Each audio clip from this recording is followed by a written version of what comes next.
Buenos días a todos. Hoy estamos llegando al final de la serie No te rindas, Dios siempre está obrando.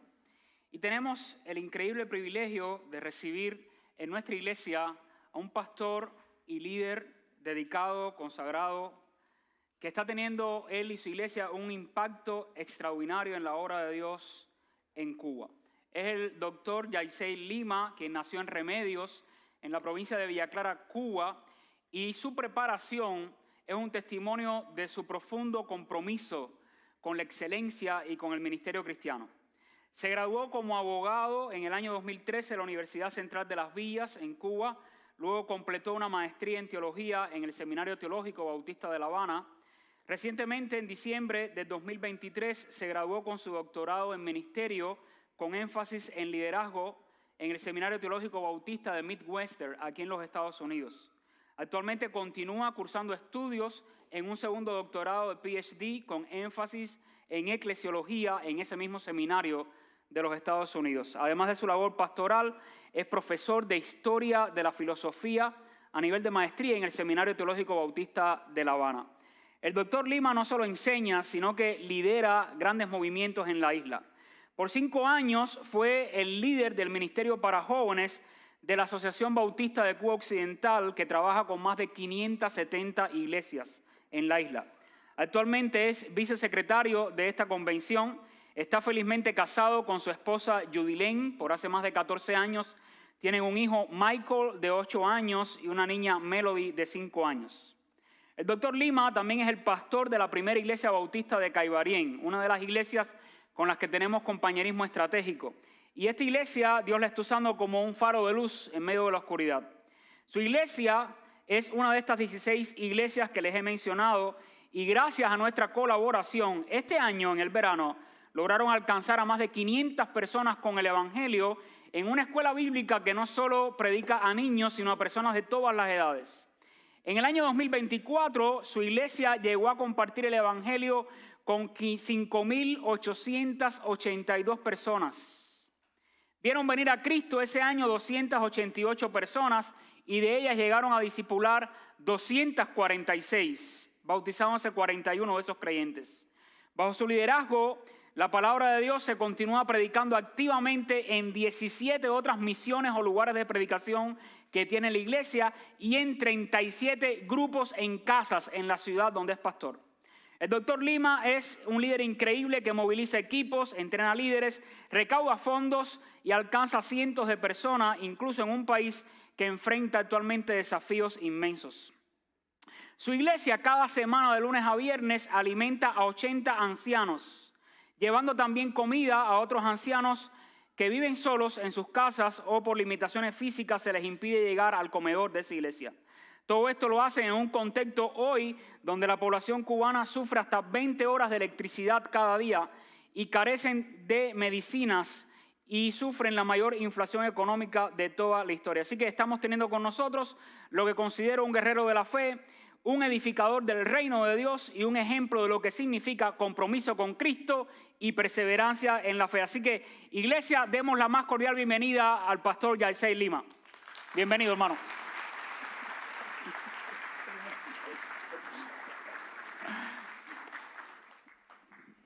Bueno, qué decirte, pues, estamos muy agradecidos a Dios por estar con ustedes acá, por compartir esta oportunidad. Gracias al pastor Iván por darnos este espacio y sobre todo mucha gratitud en nuestro corazón por la ayuda que recibimos. Muchas de estas cosas que el pastor mencionó acá las podemos hacer en Cuba por la ayuda de iglesias, de muchos de ustedes que apoyan la obra de Dios en este lugar. Y bueno, le he titulado el mensaje que quiero compartir con ustedes en esta tarde: no te rindas. Dios obra en la crisis para restaurar. No te rindas. Dios obra en la crisis para restaurar. Una de las cosas más especiales que me dio el pastor es que han estado siguiendo una serie sobre el libro de Génesis bajo este enfoque de no te rindas. Mis amados hermanos, el libro de Génesis nos muestra a nuestro Dios, a nuestro Señor, desde sus inicios, obrando para animar, para estimular, para dar aliento y perseverancia a la humanidad de sus propios inicios, ante un mundo que procura detenernos, ante un enemigo espiritual que tenemos que quiere hacernos caer, que desea hacernos retroceder, ante una naturaleza humana caída, una naturaleza humana inconstante, débil. Ante todo eso, Dios nos regala el libro de Génesis, dándonos en él principios importantes que nos alientan a no rendirnos y continuar en la carrera hasta el final. Así que, mis amados hermanos, en esta tarde nos vamos a centrar en dos capítulos. En el capítulo 42 y en el capítulo 43 de este libro de Génesis, que nos presenta ese dramático encuentro entre José y sus hermanos. Por supuesto que ustedes han estado viendo mucha de esta historia. Y hoy vamos a ver cómo se reencuentran de una manera extraordinaria. Y en medio de esta narrativa se pone en evidencia una gran verdad, que es la gran verdad que quiero compartir con ustedes en esta tarde. Dios emplea cada situación de la vida para restaurarnos y darnos nuevas oportunidades. Dios emplea, Dios utiliza, Dios se vale de cada situación de la vida, incluso de las más difíciles, incluso de los momentos más oscuros. Dios se vale de ellos para mostrarnos, llevarnos a ese plan de rescate, de restauración y ofrecernos nuevas oportunidades, mis amados hermanos. Para comprender esta gran verdad, este pasaje nos va a estar presentando tres realidades fundamentales que nos muestran, nos ilustran cómo el Dios nuestro es capaz de usar, de emplear cada situación para traer restauración y traer nueva oportunidad a los seres humanos. Así que, mis amados hermanos, la primera verdad que quiero compartir con ustedes a la luz de este pasaje es que, en primer lugar, Dios está obrando su plan en medio de la crisis. En medio de la crisis, en medio de la dificultad, Dios está obrando su plan. Dice acá el libro de Génesis, en los versos, el capítulo 42, los versos 1 y 2, dice la palabra del Señor. Y viendo Jacob que en Egipto había alimentos, dijo a sus hijos: ¿por qué os estáis mirando? Y dijo: he aquí, yo he oído que hay víveres en Egipto. Descended allá y comprad de allí para nosotros, para que podamos vivir y no muramos. Así que lo primero que podemos notar acá en esta narrativa es la percepción por parte de Jacob que había una profunda crisis. Había una crisis alimenticia. No había alimentos en aquel lugar. Realmente era bien duro. No es que escaseaba algunos productos, es que no había literalmente qué comer.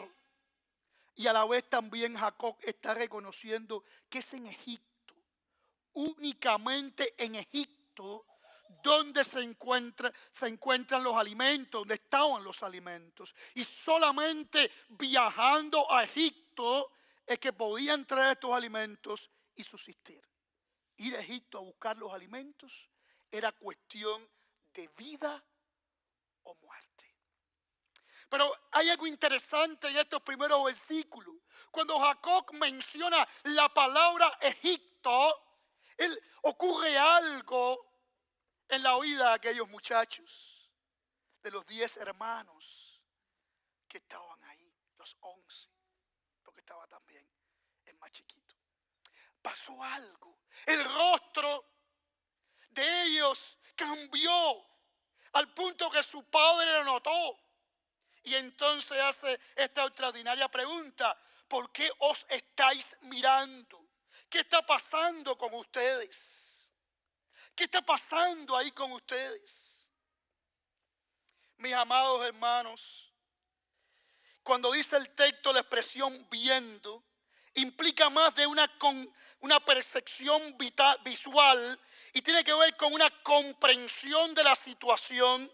Jacob comprendió la situación física, material en la cual estaban, pero también comprendió que emocionalmente estaba pasando algo con estos muchachos. Para comprender lo que estaba pasando con estos hermanos, tenemos que ir capítulos antes. Y nos vamos a encontrar en el capítulo 37. José tiene un sueño, donde en ese sueño él se ve por encima de sus hermanos y ve a los hermanos de él rindiéndole pleitesía.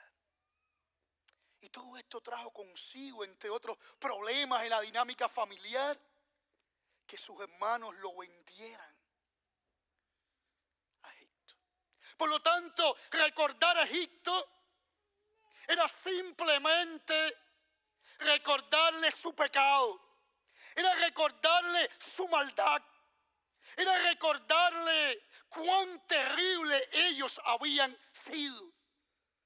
Mis amados hermanos, si algo querían borrar ellos de sus mentes, era literalmente a Egipto. Esa palabra, ese lugar, ellos no querían ni mencionarlo, porque Egipto les recordaba su maldad.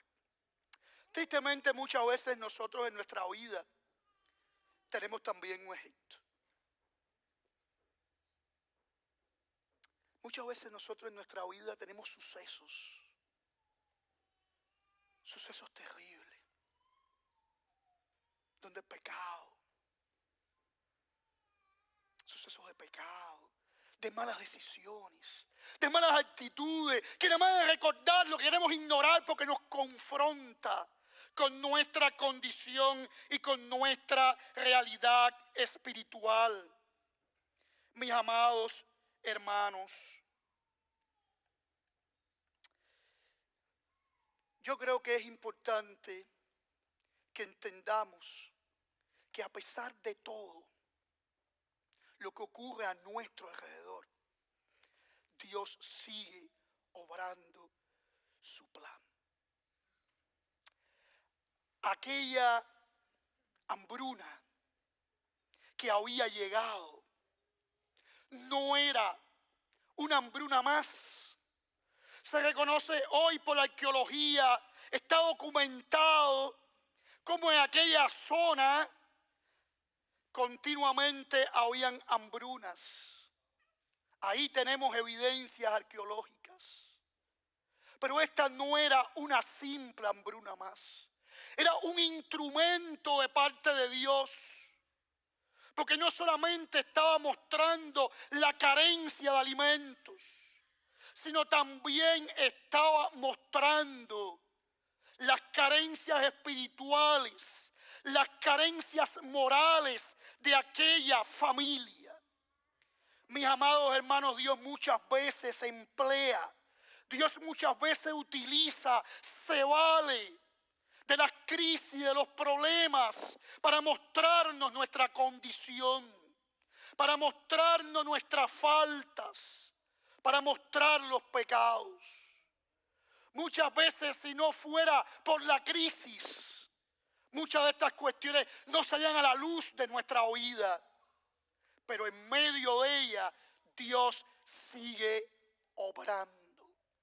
En el capítulo 41 nos vamos a encontrar cómo el faraón tiene un sueño también, el faraón.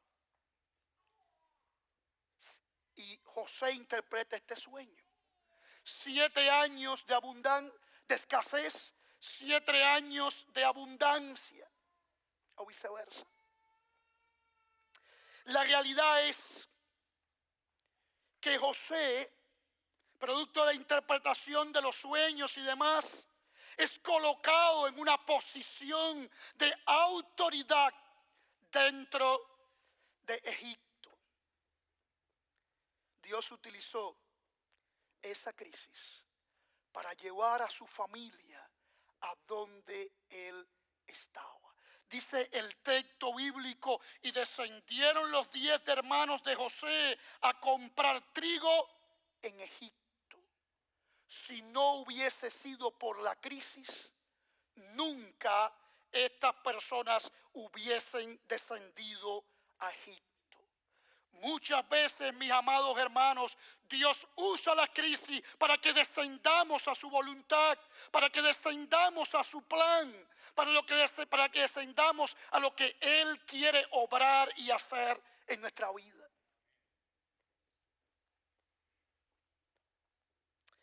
Dice el texto bíblico, para que vivamos y no muramos.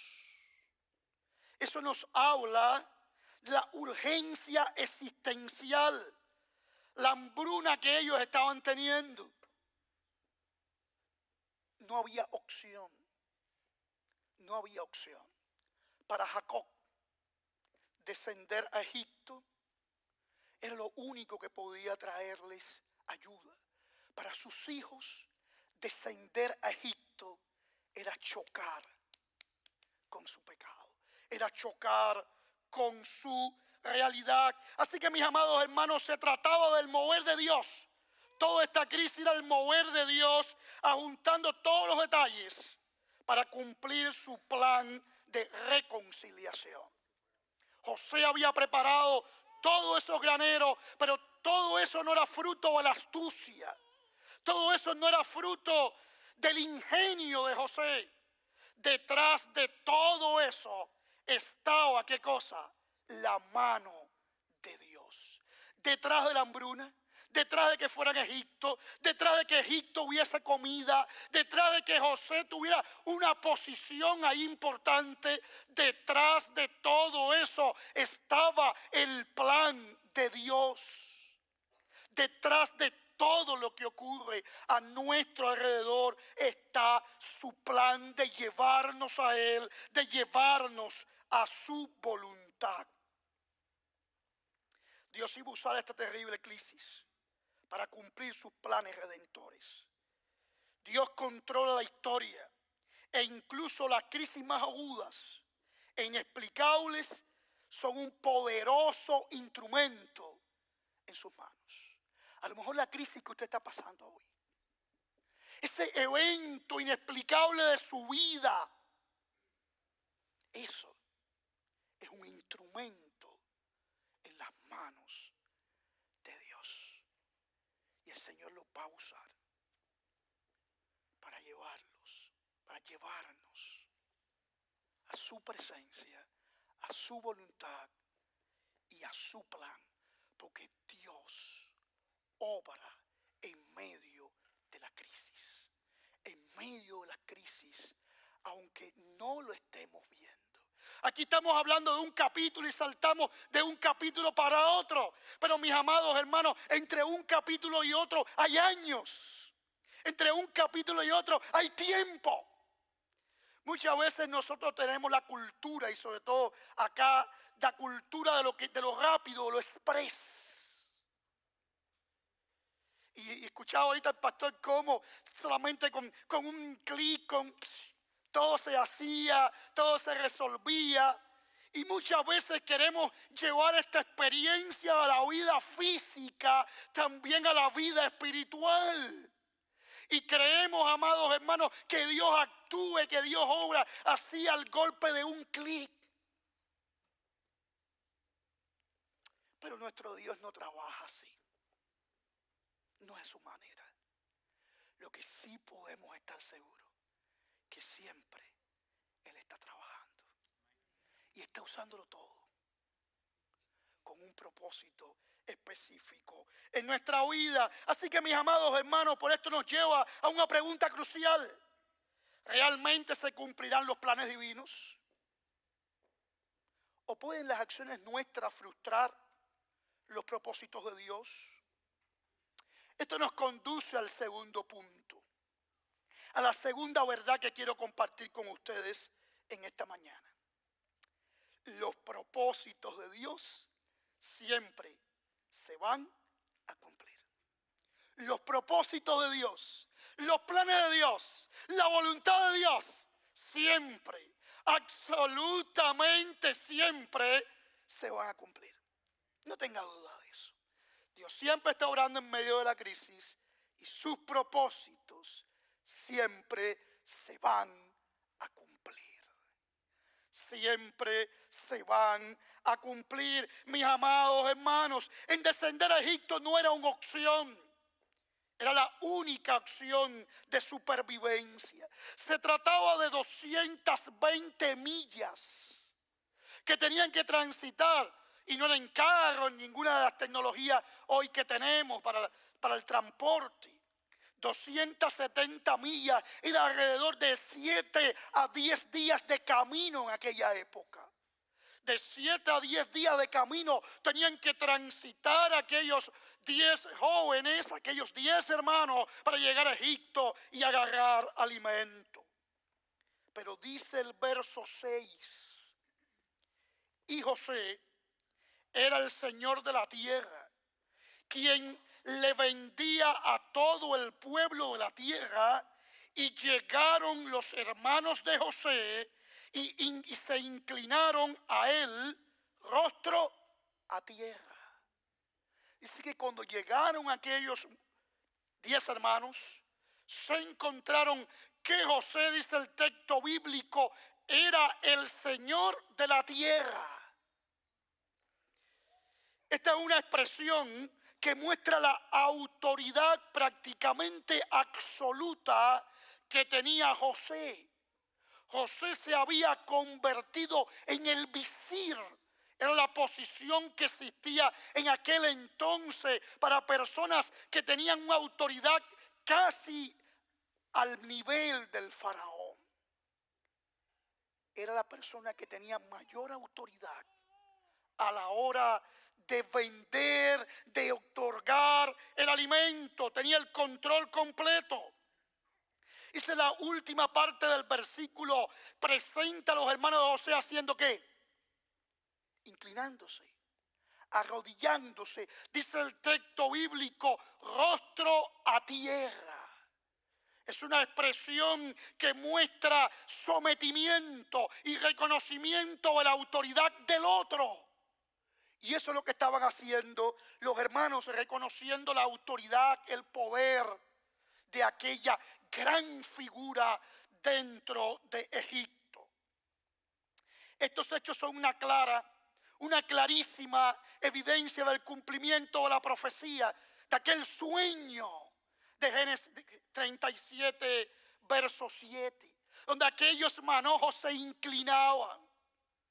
Aquí nos vemos cómo aquellas personas se estaban inclinando y cómo el plan de Dios, cómo el sueño de Dios se estaba cumpliendo. Amados hermanos, habían pasado 22 años del sueño de José hasta su cumplimiento. 22 años habían pasado. ¿Se dan cuenta cómo Dios no trabaja a express? Muchas veces, pero siempre trabaja. Lo más interesante cuando yo veo esta historia, viene a mi mente Filipenses, capítulo 2, los versos del 10 al 11, cuando dice el apóstol Pablo, y toda rodilla se doblará y toda lengua confesará que Jesucristo es el Señor, para gloria de Dios Padre.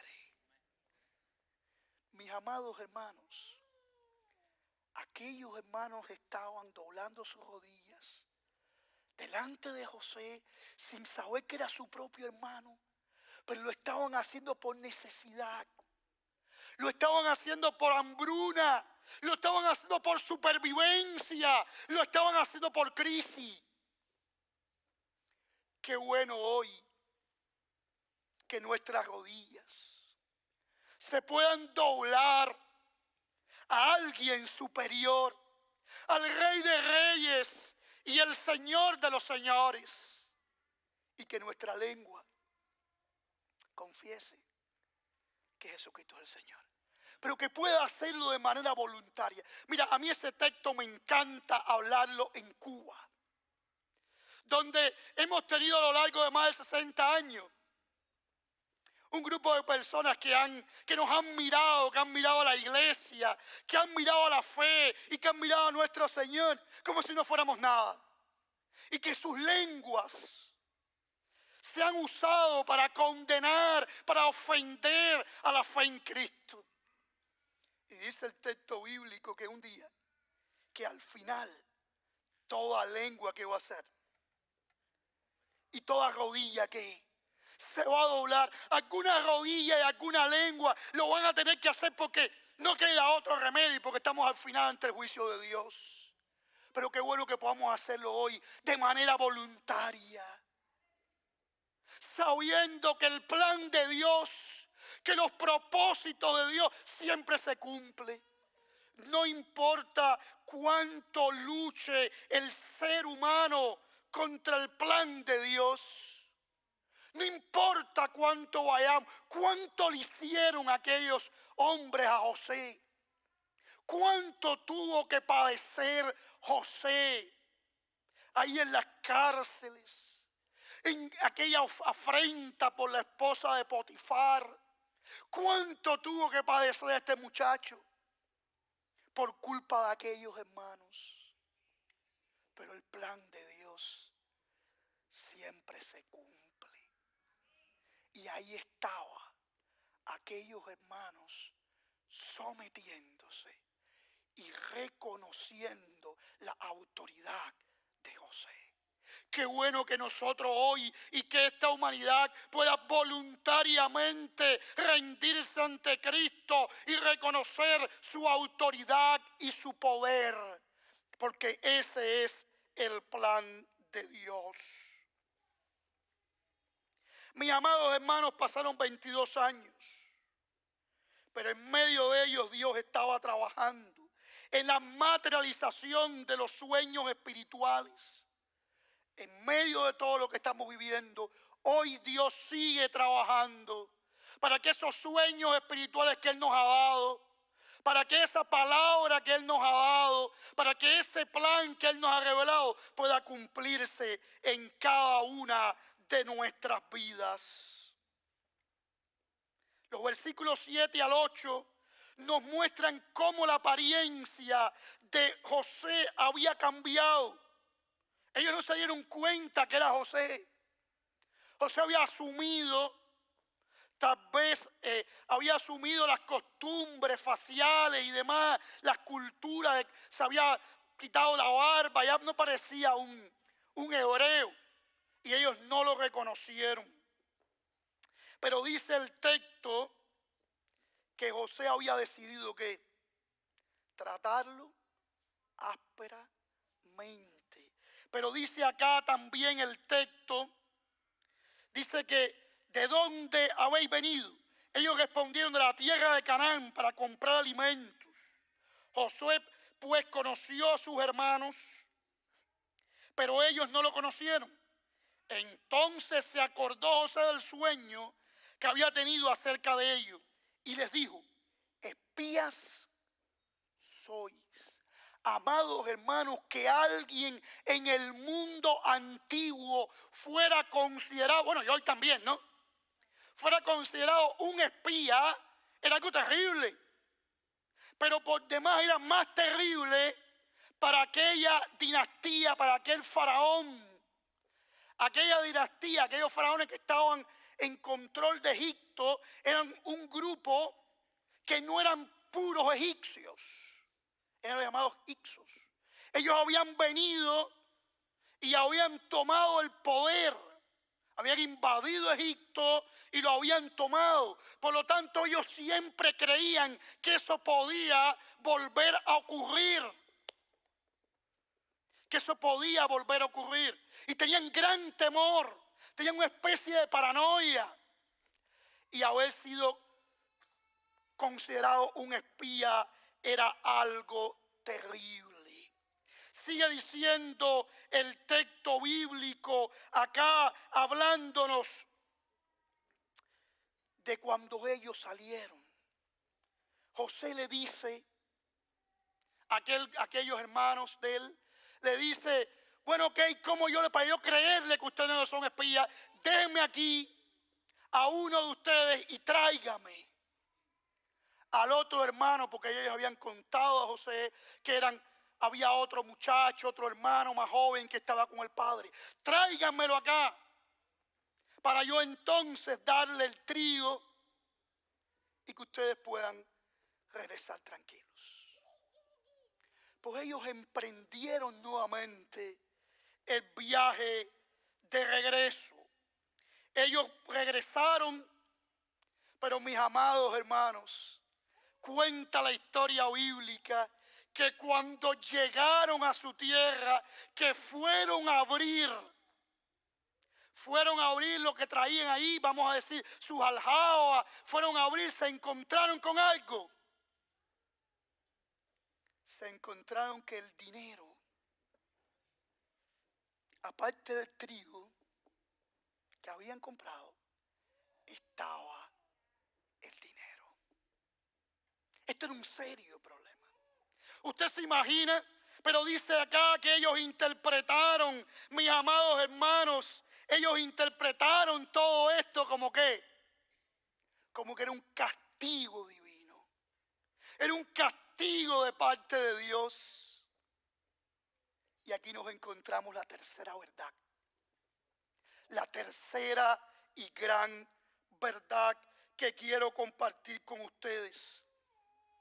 La restauración ofrece nuevas oportunidades. La restauración ofrece nuevas oportunidades. Ellos interpretaron que la presencia de ese alimento, de ese dinero ahí, era producto de ¿qué? Del castigo de Dios. Porque muchas veces, amados hermanos, el pecado no permite que podamos ver los actos de la gracia de Dios. Pero aquel dinero ahí era una expresión de ¿qué? De gracia de Dios con ellos, de gracia de José para ellos. De gracia de José para ellos. Sigo parafraseando la historia en los minutos que me quedan. Sigo parafraseando la historia y dice acá que cuando ellos llegaron, el padre Jacob le dijo, ustedes no pueden llevarme a mi hijo Benjamín. No pueden, ya perdí al otro hijo de mi esposa Raquel, de la que más amaba. No puedo perder a este muchacho. Mis amados hermanos, José estaba viendo aquella situación desde los ojos, de la perspectiva ¿qué? Humana. Cuando nosotros miramos los asuntos de nuestra vida desde la perspectiva humana, no vamos a ver la gracia de Dios. La perspectiva humana nos impide ver el mover de Dios.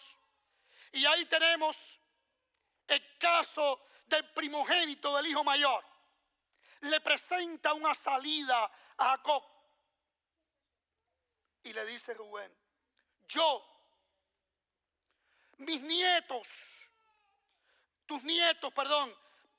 los pongo a ti. Si a tu hijo le pasa algo, mata a los nietos. Hermano, esta es una salida desesperada.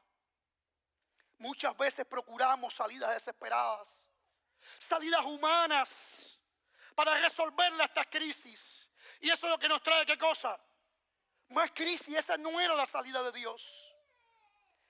Entonces, amados hermanos, Judá, aquel mismo Judá que había sido el que había incitado para que vendieran a José, el que presenta entonces una salida personal, sacrificial, y dice, yo yo mismo te voy a garantizar. Mis amados hermanos, eso nos muestra cómo Dios estaba trabajando en aquellos hermanos. Ellos habían entendido que todo lo que estaba pasando en su vida era por culpa de su pecado. Era por culpa de su maldad. Y solamente saliendo de esa actitud es que ellos podían ser restaurados. José era el ejemplo, Judá era el ejemplo, aquel hombre que había sido el que había dado la trama, había decidido vender a su hermano, era ahora el que estaba dispuesto con su propia vida garantizar todo aquello. Y toda esta historia concluye, termina con el regreso de aquellos hermanos. La gracia, se dan cuenta de la gracia de José al devolverle el dinero, al tener el dinero ahí. Se dan cuenta de la gracia de José invitándolos al banquete. Esta historia del capítulo 43 termina con un banquete donde estaba ahí José sentado con sus hermanos. Miren, hermanos, cómo Dios trajo la historia, cómo Dios manejó la crisis para terminar en aquel banquete. Por último, mis amados hermanos, este banquete nos recuerda claramente las bodas del Cordero. El banquete final, donde todos estamos invitados. Ahí estaba José, lleno de gozo por tener los hermanos a la mesa. Cuánto gozo hay en nuestro Dios cuando por medio de la fe en Jesucristo aceptamos a la invitación al banquete eterno. Por lo tanto, concluimos. Primero, Dios está obrando su plan en medio de la crisis. Los propósitos de Dios siempre van a cumplirse. La restauración ofrece nuevas oportunidades. Ahí estaba la oportunidad del banquete. Por medio de la crisis, no podemos olvidar las promesas de restauración y oportunidad que Dios nos ofrece. Por eso te puedo decir hoy, no te rindas, no importa cuán profunda sea tu crisis, cuán grande tu pecado, cuán largo el tiempo transcurrido. Tú puedes experimentar restauración y tener nueva oportunidad para con Dios por medio de su Hijo Jesucristo y participar del banquete eterno. Hay un lugar para ti en la mesa de Dios, en la mesa del Padre. La pregunta es, ¿tomarás tu lugar hoy? ¿Tomarás tu lugar hoy en la mesa del Padre? Recuerda, no te rindas, porque Dios nunca se rinde con nosotros. Mis amados hermanos, qué extraordinario es que en medio de nuestras crisis podamos ver la mano de Dios. Que en medio de nuestras crisis podamos saber que su voluntad se va a cumplir. Y que podamos reconocer que siempre hay restauración. Y siempre hay oportunidad nueva en Cristo Jesús. Si aún hoy tú no has conocido al Señor, si aún hoy tú estás solamente metido en la crisis, hay oportunidad para ti en Cristo. Hay un banquete servido para ti. Y nuestro mayor deseo es que tú puedas entregarle tu vida a Cristo. Que puedas decir, Señor, en medio de mi crisis, quiero recibir tu ayuda. Quiero entregarte mi vida porque te necesito. Porque no hay otro lugar. Porque tú solo tienes palabras de vida eterna. Quiero hacerle una pregunta en esta tarde. ¿Hay alguien que quiere recibir a Cristo como su Señor y Salvador? ¿Hay alguien que quiere sentarse a esa mesa? A la mesa del Señor. ¿Hay alguien que quiere decir: Señor, yo quiero salir de esta crisis con tu ayuda? Y quiero poner mi fe en ti, Jesús. ¿Hay alguien en esta mañana, en esta tarde ya? Si usted de lo que quiere, puede levantar su mano. Alguien, Dios te bendiga. Alguien más quiere recibir a Jesús y sentarse. Dios te bendiga a ti también. Hay lugar en Cristo por medio de la fe. Dios te bendiga también. Qué bueno, mis amados hermanos, que podamos confesar que Jesucristo es el Señor. Que nuestras rodillas se doblen ante Él. Que el Señor les bendiga.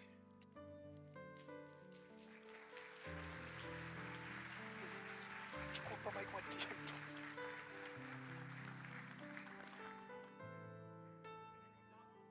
Próxima semana iniciamos una nueva serie. Invite a alguien. Si usted vino por primera vez, venga a buscar su regalo acá al frente. Si quieren registrarse para el almuerzo con el pastor.